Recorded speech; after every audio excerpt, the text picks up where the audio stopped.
আসসালামু আলাইকুম। আপনার কি কোষ্ঠকাঠিন্যের সমস্যা? পেট পরিষ্কার না হলে পুরো দিনটি যেন খারাপ কাটে। আজকের ভিডিওতে আমরা জানব কোষ্ঠকাঠিন্যের কারণ, প্রতিকার এবং কি অভ্যাস বদলালে এই সমস্যা থেকে মুক্তি পাওয়া সম্ভব। ভিডিওটি ভালো লাগলে লাইক দিন এবং সাবস্ক্রাইব করতে ভুলবেন না।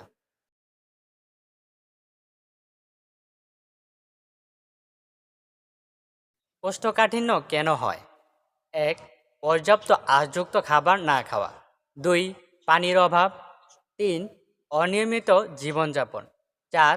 শারীরিক পরিশ্রমের অভাব। ৫. মানসিক চাপ। এছাড়াও কিছু ঔষধ বা হরমোনের পরিবর্তনের কারণেও কোষ্ঠকাঠিন্যের সমস্যা দেখা দিতে পারে। এবার আসি প্রতিকারের কথায়।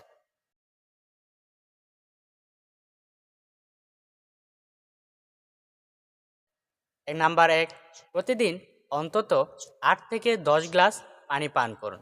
নাম্বার ২, আঁশ সমৃদ্ধ খাবার খান, যেমন শাকসবজি, ফলমূল, বিশেষ করে পেঁপে ও কলা। নাম্বার ৩, সকালে উঠে হালকা গরম পানি পান করুন। নাম্বার ৪, প্রাকৃতিক প্রোবায়োটিক যেমন দই খান। নাম্বার ৫, নিয়মিত ব্যায়াম করুন, প্রতিদিন ৩০ মিনিট হাঁটলেও উপকার পাবেন। নাম্বার ৬, বাথরুমের সময়সূচি নির্দিষ্ট করুন। একটি ঘরোয়া টিপস, প্রতিদিন সকালে ১ চা চামচ ইসবগুলের ভুসি হালকা গরম পানিতে মিশিয়ে খান। এটি দ্রুত কাজ করে। কোষ্ঠকাঠিন্য দূর করতে হলে কিছু জিনিস এড়িয়ে চলতে হবে।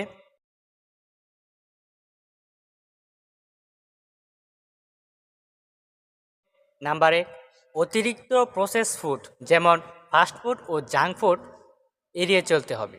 নাম্বার ২, ক্যাফেন এবং অ্যালকোহল জাতীয় পানীয় এড়িয়ে চলতে হবে। নাম্বার ৩, অতিরিক্ত চিনি বা মিষ্টি জাতীয় খাবার এড়িয়ে চলতে হবে। নাম্বার ৪, সারাদিন বসে থাকা যাবে না। যদি আপনি নিয়ম মানেন তাহলে কোষ্ঠকাঠিন্য দূর হবে এবং আপনি নিজেকে হালকা অনুভব করবেন। ঔষধ সংক্রান্ত পরামর্শ।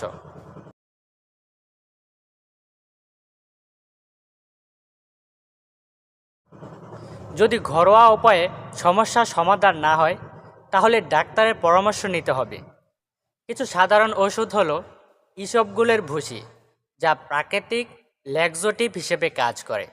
ল্যাক্সোটিভ বা পেট নরম করার সিরাপ। তবে মনে রাখবেন, ওষুধ নেওয়ার আগে অবশ্যই ডাক্তারের সঙ্গে কথা বলুন।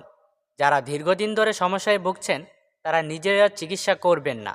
এটি পাইলস বা অন্য জটিল রোগে পরিণত হতে পারে। কোষ্ঠকাঠিন্য একটি অস্বস্তিকর সমস্যা হলেও সঠিক জীবনযাপন এবং খাদ্যাভ্যাসের মাধ্যমে সহজে এটি নিয়ন্ত্রণে করা যায়। আজকের ভিডিওটি আপনাদের উপকারে এলে আশা করি ভিডিওটি ভালো লেগে থাকলে চ্যানেলটি সাবস্ক্রাইব করবেন। ধন্যবাদ।